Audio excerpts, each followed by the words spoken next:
Bueno, muy buenas noches. Agradecerle a los señores organizadores la oportunidad que nos permita exponerle un poquito de cómo hemos atacado el problema en términos de los trabajos que hacemos en cuencas y cómo de alguna manera esto resuelve los temas de cambio climático.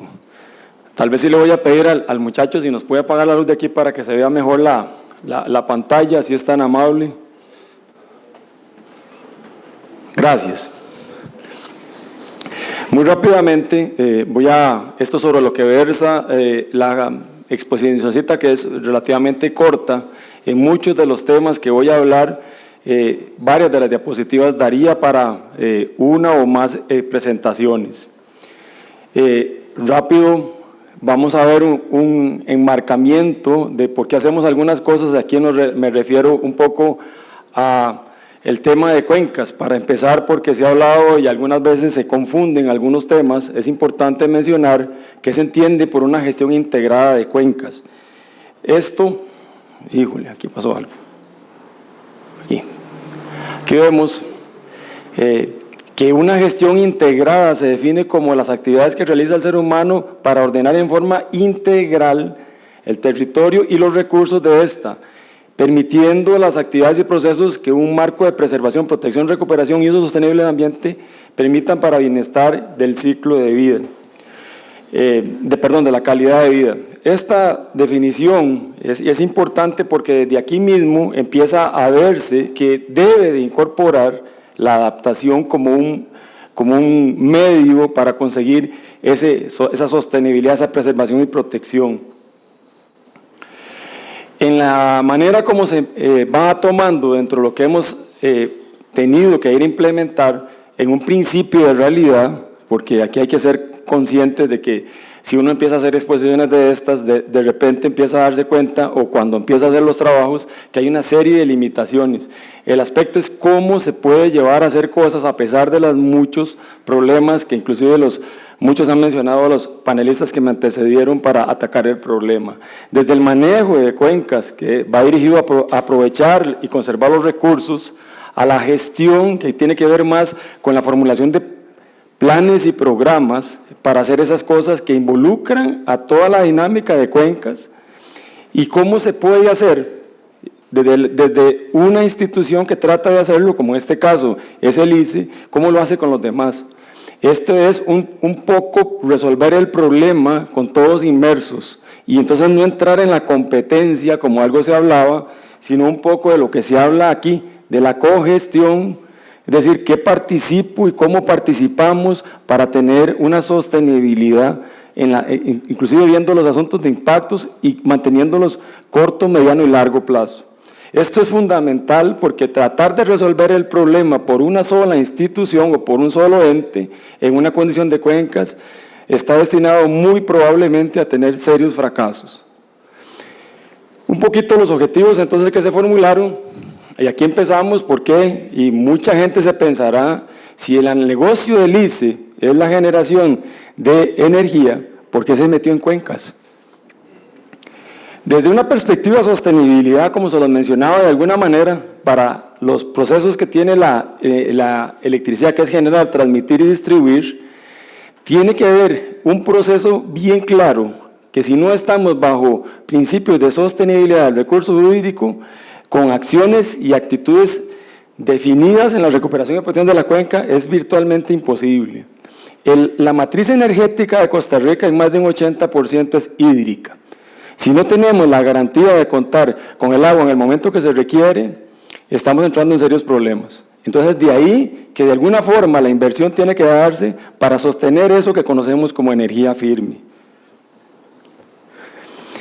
Por otro lado, y yendo a la parte de la regulación, porque son temas interesantes, desde la formulación en el año 95 de la Ley Orgánica del Ambiente, obligaba a que a la hora de hacer las obras tuviesen un estudio de impacto ambiental que derive en un plan de gestión ambiental para resolver el asunto de los impactos. Desgraciadamente esta ley y otras conexas y los decretos posteriores se visualizan en el momento del impacto de la construcción, pero no tienen el ciclo de vida. Les faltó esta parte. Eso hace que toda la operación, una vez que usted construye la obra y toda la operación de lo que se va dando, queda un poco en el aire. De ahí que tuvimos que plantear este tema y nosotros lo vimos, la solución para tener la respuesta a energía firme es considerándolo en un entorno mayor a eso. El cumplimiento legal de estas cosas es el estamento mínimo minimorum que plantea las obras del LIS. Se ve más en temas de cómo maneja y cómo se inscribe en la cuenca. Por eso, y el que sea así grandote en la diapositiva no es gratis, los objetivos son mantener la cantidad y calidad de continuidad del recurso hídrico y mejorar la situación económica y social de la población residente. Esto, parece un eslogan, parece un precepto, pero si no se tiene acababilidad y no se cumple con acciones específicas, difícilmente, si no tiene lo segundo, va a tener lo primero. Muy difícilmente. Eso nos lleva a plantear aspectos específicos, que es lo que quiero tal vez transmitirles un poquito a ustedes, cómo hemos llevado este proceso.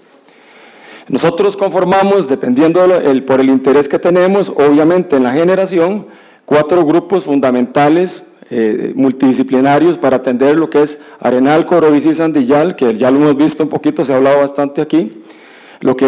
Esto es una cuenca que casualmente son varias cuencas, ahora lo vamos a ver, que tiene el área de influencia, o sea, a dónde tenemos que hacer las cosas, muy distinto a lo que fue el proceso constructivo y a lo que es operativo. Y aquí vemos la necesidad de tener esas interrelaciones. En Toro, Cariblanco y Peñas Blancas de San Ramón son lo mismo, son 3 cuencas distintas, tenemos un grupo que atiende diferentes cosas que se van dando ahí. Las áreas de influencia y las formas de atenderlo, como lo hemos visto con cogestión, tienen que implementarse como una unidad por sinergia de cercanía a lugares. El tema de Pirris-Parrita, ayer hablábamos casualmente un tema que me llamó mucho la atención, de que se hablaba que Parrita es el distrito que más ha sufrido en términos económicos por desastres naturales. Y es una cosa que de alguna manera llamó la atención, porque desde que estaban los estudios para el proyecto Pirris se le formuló un plan de amenazas para la atención de esas cosas, se identificaron una serie de amenazas muy fuertes que de alguna manera como que son oídos sordos en algunas cosas de lo que se planteó ahí, que no deberían de pasar a sabiendo de que debería haber una gestión al respecto en eso. Y Reventazón, que probablemente todos lo conozcan, nació con la primera ley de cuencas, cuando se formó la Concure, que originalmente tenía a su alcance hasta un lugar allá por el Guayabo, por donde está la reserva indígena, es el cierre que había, una creación cuando en aquel momento con doña Elizabeth Odio, que formuló eso como una ley marco para haberlo expandido a otras más. Después se modificó y quedó como una ley única, y ahora se extendió hasta la costa, por dicha, nos da el ámbito para cubrir toda la cuenca como un todo. Esto es la zona el área de influencia de lo que es el complejo Arenal, Corobici y Sandillal. Este es el embalse de Arenal. Aquí ven las diferentes áreas y los temas que se van llevando. Aquí se puede ver inclusive la reserva de Palo Seco, y aquí vemos la zona de Vedero, que tiene una afectación importante en diferentes cosas, y cómo trabajamos esto. Para cada una de las cuencas que les mencioné anteriormente hay exactamente eso, y todos ejecutan acciones bajo un programa que tiene proyectos. Los programas que hemos identificado son estos que aparecen aquí: el agrosilvopecuario, el forestal, el biológico, el social. Uno que voy a tratar de referirme un poquito más ampliado, que tiene que ver con los manejos de los embalses, que tanto se ha mencionado acá. El manejo de las riberas de los embalses como un programa específico por la necesidad de mantener el embalse dentro de los parámetros y las ideas que se consideraron, y lo que ahora conocemos como un proceso de maduración de una temática que el ICE desarrolló, como la identificación de los caudales ecológicos o caudales de compensación, trasladado al efecto, ya no solo en el tramo crítico, que ahorita vemos que es eso, sino a todo el río de aguas abajo. ¿Cuál es el efecto? ¿Cómo hacemos para tener ese plan de manejo adaptativo? Voy a correrlos un poquito porque sinceramente pensé que tenía media hora y ahora me anuncian que son solo 20, voy a correr un poquitillo. Esto es una presentación en sí misma. Aquí podemos mencionarle de las diferentes cosas que estamos haciendo con el programa agrosilvopastoril. El fundamento es en un enfoque de finca integral. Aquí podemos ver ejemplos de lo que es el uso de la finca para ganadería semiestabulada. Lo que estamos pretendiendo es disminuir el área de utilización donde, sobre todo en las partes altas, donde los ganaderos no tienen tanto espacio, sino ayudarles a que la productividad se pueda dar con una temática sobre esta línea. Esto lo hacemos en cogestión justamente con los compañeros del Ministerio de Agricultura y Ganadería que están sobre esta misma parte. Aquí se logra ver cómo de alguna forma se logra incorporar con el concepto de cercas vivas, el uso en buena parte del terreno para otros cultivos, porque ya el ganado no usa toda la finca, le da más permanencia a lo largo del año, permite la implementación de los biodigestores en fincas. En este momento tenemos más de 1000 biodigestores instalados en las diferentes fincas que permiten aprovechamientos sucesivos en el sentido de la finca integral, como la lombricompostura que sale de las heces, de la boñiga, donde salimos con la lombricompostura y podemos sacar con organismos eficientes materiales, que tenemos, y por otro lado permite que las familias normalmente de muchos de los recursos permitan el biogás para la cocina. Igual aparejado, no vamos a pretender que todo el mundo tome la idea de primero, hay un proceso importante de capacitación, de acercamiento, de capacitación, y otras mecánicas que en el caso de nosotros el fundamento es la disminución de los sedimentos, buscar la manera de que la forma de producción disminuye la capa que se pierde, el horizonte de suelo. Eso fundamentalmente con el uso del palín mecánico que le permite no arar a la profundidad del arado grandote, sino en ciertas áreas que se van dando. En el forestal, voy a hacerlo rapidón porque esto es más sencillo, nos abocamos a la producción de árboles en viveros propios y después pasamos en un programa social a fomentar los viveros, sobre todo de las personas de la localidad. Normalmente hemos tenido una aceptación muy interesante, que la mayoría de los viveros que hemos tenido que pasar a las comunidades es por señoras, esposas de señores que trabajan en fincas, normalmente mujeres. El tema de reforestación, y aquí hacemos reforestación de todo tipo, desde a cafetaleros en la zona de Pirris, que es altamente cafetalera. Hemos visto cómo podemos tratar de ver cómo no pierde su productividad de finca con reforestación, con café que permita un proceso de menor erosión en pendientes altísimas que siembran en esa zona para ponerlo. La parte de agriculturas, floricultores, escuelas, acueductos rurales. Por otro lado, incentivando y hemos propiciado el pago por servicios ambientales. Ahora en Reventazón acabamos de hacer una modalidad de un sobrepago de servicios ambientales en una zona que nos interesa para mantener una conectividad física y estructural de un corredor biológico. Estos son mecanismos prácticos y reales para atención en esta área. En el tema biológico, que es un tema que queremos conocer cuáles son los impactos de lo que vamos realizando en la tarea y cómo podemos colaborar, hemos tenido que desarrollar hasta estaciones piscícolas para llevar un poco el monitoreo de la biomasa, de las condiciones que se van dando en la parte biológica en diferentes lugares. Tenemos procesos de monitoreo permanentes, intensivos, con grupos de biólogos que elaboran para la parte nuestra. Y hemos logrado establecer, ahora les enseño ahí y queda para el stand de mañana, un poquito de los documentos sobre los tipos de peces y de macroinvertebrados acuáticos, usando mecanismos o parámetros como el BMWP, que es un índice biológico de calidad de agua, aparte del índice de calidad del agua y el índice holandés más comúnmente que ya se llevan. Especial mención quise hacer con esta parte, cuando hacemos labores que nos obligan el mantenimiento de los embalses a procesos de limpiar el volumen que tenemos para tenerlo disponible, para guardar agua para la generación. Normalmente histórico, desde que se presentó una primera limpieza de un embalse que fue Cachilla ya en el año 1973,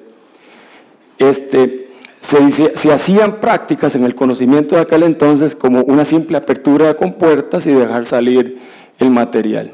En la actualidad eso evolucionó a que ahora sí hace un proceso sistemáticamente controlado para ver cuál es el efecto que se va dando aguas abajo y se regula para que el efecto, el impacto y como un proceso de adaptación sea el mínimo posible, al punto de hacer captura de peces y reintroducción de los mismos en diferentes puntos que permitan el mantener la biomasa y las condiciones que se van dando. Un poquito lo que les decía, producto de esto, la documentación que se ha logrado elaborar a los años de diferentes documentos importantes que tenemos por ahí. Corriendo un poquitillo, vamos a ver hablar un tema inherente, indispensable y de primera línea para atender el problema como un todo, el tema social. Todo lo que hemos visto, que son cuestiones muy técnicas, para quienes somos técnicos está muy bien, pero para la parte social es un tema que tiene que ser. Voy a mencionárselos rápido. Aquí vemos los diferentes acercamientos con vecinos. Tenemos programas específicos de atención a la parte que tiene que ver con la atención de vecinos, pero tenemos un programa con el Ministerio de Educación que logramos meter como parte de primero, segundo y tercer ciclo para ir en el fomento de la educación ambiental. Durante los procesos igualmente que tenemos de limpiezas, propiciamos que los pobladores de la cuenca alta vengan a ayudarnos a limpiar los efectos que se dan en las playas a la cuenca baja, para crear ese nivel de conciencia y los llevamos en botes a que vean lo que sucede, de lo que se hace arriba, cómo el de abajo lo sufre. Un poco aquí nada más rápido, estos son los documentos de los diferentes que tenemos con respecto, que hemos hecho con el Ministerio de Educación, la capacitación para docentes, las estadísticas del 2004, voy a correr un poquito más para tratar de cubrirlo y sobre todo llegar aquí. Tema de embalses, esto es un tema que aquí ha sido bastante hablado y para los que tenemos años de esto es casi como un pellizco, porque son temas que se ha hablado hasta la saciedad de cómo hacemos para trabajar esto. Desde embalses de regulación plurianual hasta embalses pequeños de utilizaciones de multipropósito. Y este es un tema que requiere, en un país donde tenemos una diversidad de climas, con microclimas, con presencias de este tipo, el que estemos hablando de lo que está pasando en este momento por dificultad de utilización de agua, teniendo el capital que tenemos de agua, cualquiera diría que es de jalarnos las orejas. Y eso es un tema que habría que tenerlo muy claro. Interesante, tal vez para que sepan, mencionar los embalses de nosotros que tenemos, porque siempre se dice que ¿por qué no utilizamos el embalse tal? ¿O por qué no se usa para avenidas? Los embalses construidos por el ICE, el único que es multipropósito es Arenal. Todos los demás fueron pensados para la generación eléctrica. Entonces tiene una condición de generación y ese es el objetivo que se tenía. Ahora se plantean otros usos. El pasar de 2.8 metros cúbicos por segundo del embalse El Llano, en la zona alta de Cartago, para darle eso a los compañeros de la vía, de pasarlo a 5 metros cúbicos, que es una de las cosas que vienen llevando, tiene un costo operativo desde el punto de vista cómo se crió en la generación que nos mete en conflictos para el despacho de la energía que se dio en algún momento. Esas cosas no es que no se pueda hacer, es que debió o debe de plantearse esquemas de cómo podemos hacer el uso ya pensando en diferentes cosas. Los 12 metros cúbicos comprometidos que se tiene Sandillal para darle el distrito de riego, que en muchos momentos esos 12 metros no son 12, son más de 100 metros cúbicos cuando la planta genera a capacidad plena. Entonces hay una serie de disponibilidades que habría que ver cómo se puede hacer ese tipo de excesos para utilización. El tema del agua en los embalses para generación eléctrica tiene una dimensión, aunque no consultivo, muchas veces más alta que para las demás instancias como consumo humano y riego. Rápido. Primero, conocimiento de qué es, dónde estoy y cuál es mi régimen, qué es lo que tenemos en las condiciones de cómo es el ciclo donde estamos. Segundo, cómo es en el tiempo, no solo cómo varía en el año, sino las tendencias, que es esto que estamos viendo aquí que tenemos a lo largo de la escorrentía y cuál es la disponibilidad para el aprovechamiento. En un país como este, trabajar con el promedio, y aquí se lo digo como hidrólogo, es una gran falacia. Y todo el mundo dice, ¿el caudal promedio no es tal? ¿El caudal promedio de qué? Un poquito más. Esto, en un embalse es fundamental. Un embalse se banquea, sea con la banca internacional o, bueno, fundamentalmente banca internacional, cuando se presenta un proyecto con un plazo determinado, normalmente 40 años. Usted le dice, esta es mi perspectiva, este fue el caso de Angostura, de cómo lo pretendo usar. Empieza con un volumen mucho, digamos, con cero pérdida y termina con una pérdida de alrededor de un 55% a los 60 años. Y eso tiene una rentabilidad y se expresa para la utilización en tales condiciones. El objetivo que tenemos que hacer a la hora que se controla un compromiso de estos es mantenerlo por encima de la curva de pérdida de volumen útil, o sea, puedo utilizarlo para que lo que dije y para lo que me banqueó al utilizarlo. Si no conocemos esto y no sabemos de estas cosas, es muy difícil tener recursos para poder tener inversiones de infraestructura en este tipo. Deben implementarse a lo largo del tiempo porque no está aprendido una serie de maniobras en el manejo de los embalses que van desde los dragados a los vaciados conocidos como desembalses, sea completos o parciales. Esos son temas que queremos ver cómo es que se juega tanto con el volumen útil como el agua que es utilizable, como la parte de almacenamiento que es el volumen muerto. Un poquito, este es un buen ejemplo de eso mismo que les presenté ahorita, de cómo ha sido el embalse de Angostura, que empezó allá en el año 2000 con alrededor de 17 millones de metros cúbicos, y cómo ha sido la evolución a lo largo del tiempo, donde esta curva empieza a bajar en volumen, Yo uso el símil en estas cosas de que conforme se va haciendo más viejo, esta pancita se empieza a hacer gordita.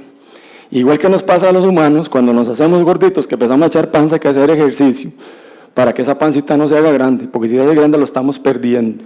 Hay que tratar de ver cómo lo tenemos un poco más esbelto, con diferentes maniobras.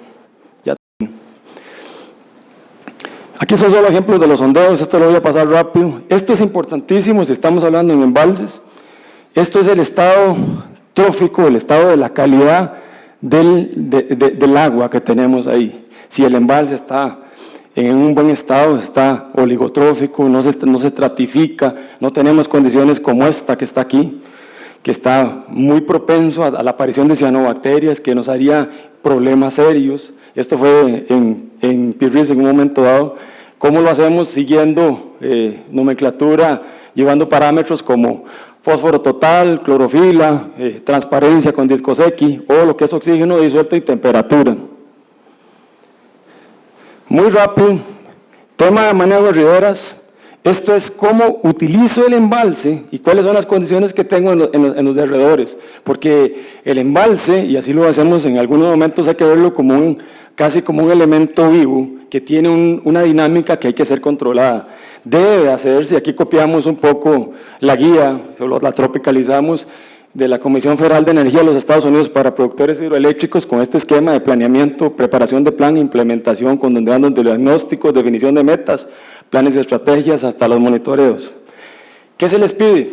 ¿Qué genera eso? Para ser operativo, debes tener plan de intervención social. Aquí implica, como dice ahí, tanto lo que tenemos nosotros, como dice, como otros, que tienen que estar acorde y de acuerdo. Y aunque suene difícil, así tiene que ser. Un plan de atención a amenazas, plan de regulación, de intervención en las zonas de regulación, todo lo que dice plan de inversión es esa acción directa propia de nosotros. Los planes de manejo, igual que la intervención social, sí tienen condiciones propias que tienen que intervenir unos terceros. Por último, el plan de manejo adaptativo fluvial, a un sistema fluvial. Esto es una forma moderna, real, práctica, de atender los efectos que se da cuando usted hace una retención, como un embalse en este caso, de lo que se va dando en la zona baja.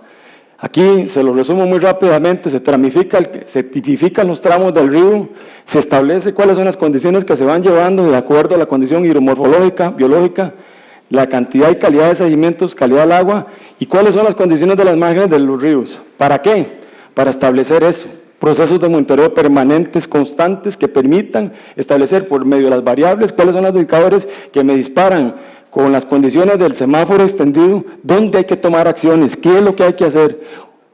Hacer un dique y solo amurallar un dique, y lo hemos visto hasta la saciedad individualmente, sin conocer estas cosas, es jugar a la ruleta rusa, con una pistola cargada, porque el efecto de lo que está haciendo es pasándolo al otro lado si no conoce cuáles son las condiciones que tiene ahí. Se propone, y aquí rápido, cuáles son la condición actual, cuáles son las acciones de mitigación o adaptación y cuáles son los actores involucrados y otras acciones, y sigue la vía para allá en las 4 calidades funcionales. Nosotros tenemos toda esa cantidad de cosas que vieron ahí. Cuando usted le habla de eso a un gerente o a un presidente ejecutivo, le dice, puña, qué montón de cosas, ¿y cómo me como eso? Tuvimos que crear una estructura que permita darle el seguimiento a estas cosas, copiando al EPI, al Environmental Performance Index, que se usa para países, hicimos el índice de desempeño ambiental, donde todas las cosas que hacemos se valoran con metas establecidas a nivel de meses y le dice cómo van quedando. De manera que van sacando gráficos como estos para ver cuál es el estado de condición que permiten ver si está cumpliendo la inversión que está haciendo ahí a lo que estamos llevando. Evidentemente no se pueden hablar de todos los indicadores. Cuando usted monitorea tiene que escoger cuáles son sus indicadores fundamentales con los cuales medir y cuáles son los objetivos, lo que se llaman los KPIs. Y estos son los que normalmente usamos. Ahí tenemos el IVA como un indicador primario de primera índole. Después vemos cuál es el sedimento evitado, esto es garantizándonos volumen. Carbono equivalente evitado o capturado, porque tenemos el que no se produce o el que capturamos con los sistemas de reforestación. Este es un tema que ni siquiera lo toqué porque es imposible, en tan poco tiempo, cómo gestionamos los residuos. Esto se va en toneladas de residuos producidos. Y esto que vamos sobre el asunto de carbono neutralidad, que son kilos de CO2 equivalente por kilovatio hora producido. Rápido. Primera cosa.